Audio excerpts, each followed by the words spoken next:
இனிமே நல்ல விசாரிக்கிற சாக்குல அடிக்கடி நீ என்ன வந்து பாக்காத.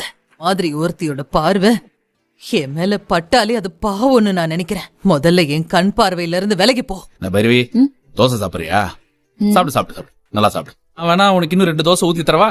ஒன்னும் வேண்டாம். தெரியாம தான் கேக்குறேன். ஸ்னேகா சிந்துவை மலையில இருந்து தள்ளி விட்டு அவங்கள கொலை செய்ய முயற்சி பண்ணா. அப்படிப்பட்டவளையே நீங்க எல்லாம் மன்னிச்சிட்டீங்க. ஒரே ஒரு பொய்ய சொல்லி சிவாவை கல்யாணம் பண்ணிக்கிட்ட சிந்துவை நீங்க எல்லாம் ஏன் மன்னிக்கவே மாட்டீங்க? ஸ்னேகா அவளை மலையில இருந்து தள்ளி விட்டதா சிந்து தான் சொன்னா. ஒருவேளை அது பொய்யா கூட இருக்கலாம்ல. கல்யாணம் பண்ணிக்கிறதுக்காக சிந்து என்னெல்லாம் பொய் சொன்னா. அதே மாதிரி ஸ்னேகாவுக்கு கெட்ட பேர் வரணுங்கிறதுக்காக சிந்துவே மலையில இருந்து விழுந்துட்டு ஸ்னேகா மேல பழி போட்டிருக்கலாம்ல. என்ன சித்தி சொல்றீங்க? சிந்து கல்யாணத்தை நிறுத்துறதுக்கு வேற வழியே இல்லாம அவசரத்துல சொன்ன ஒரு பொய்க்கும் ஸ்னேகா சிந்துவை திட்டம் போட்டு மலையில இருந்து தள்ளி விட்டு கொலை பண்ண ட்ரை பண்ணதுக்கும் வித்தியாசம் இருக்குல்ல? சிந்துவையும் ஸ்னேகாவையும் நீங்க எப்படி ஒப்பிட்டு பார்க்கலாம்? ஆறுமுகம், நீ ஆளுதான் கரடு முரடா இருக்க, ஆனா மனசு பச்சை பிள்ளை மாதிரி இருக்கு. அதான் வெளுத்ததெல்லாம் பாலுன்னு நம்புறேன். அந்த சிந்து ஒரு பாய்சன். அவளுக்கு நீ பாவம் எல்லாம் பாக்காத. அந்த சிந்து சிவாவை மட்டும் ஏமாத்தல, நம்ம 2 குடும்பத்திலயும் உள்ள அத்தனை பேரையும் ஏமாத்திருக்கா.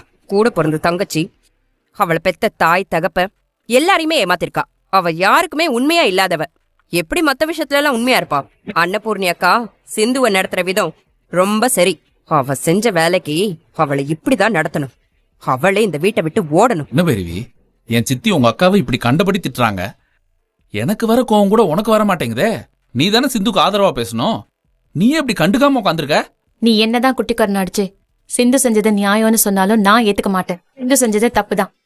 அதுக்கான தண்டனையை அவ அனுபவிச்சுதான் ஆகணும். அதே மாதிரி நீயும் எனக்கு பெரிய துரோகம் பண்ணிருக்க. அதுக்கான தண்டனை நீயும் கூடி சீக்கிரம் அனுபவிப்ப. இந்த பொம்பளைங்க எப்பவுமே சுயநலமாவே இருப்பாங்க போல இருக்கு. பொது நலமா எதையுமே யோசிக்கவே மாட்டாங்களா? உன்ன மாதிரி தப்பு செய்யறவங்களுக்கு முட்டு கொடுக்கறதுக்கு நிறைய பேர் இருக்கிறதுனாலதான் இந்த ஊர்ல தப்பு குறையவே மாட்டேங்குது. தப்பு செஞ்சவங்களை தண்டிக்கிறத விட தப்பு செஞ்சவங்களுக்கு சப்போர்ட் பண்ற உன்ன மாதிரி ஆளுங்களை தான் முதல்ல தண்டிக்கணும்.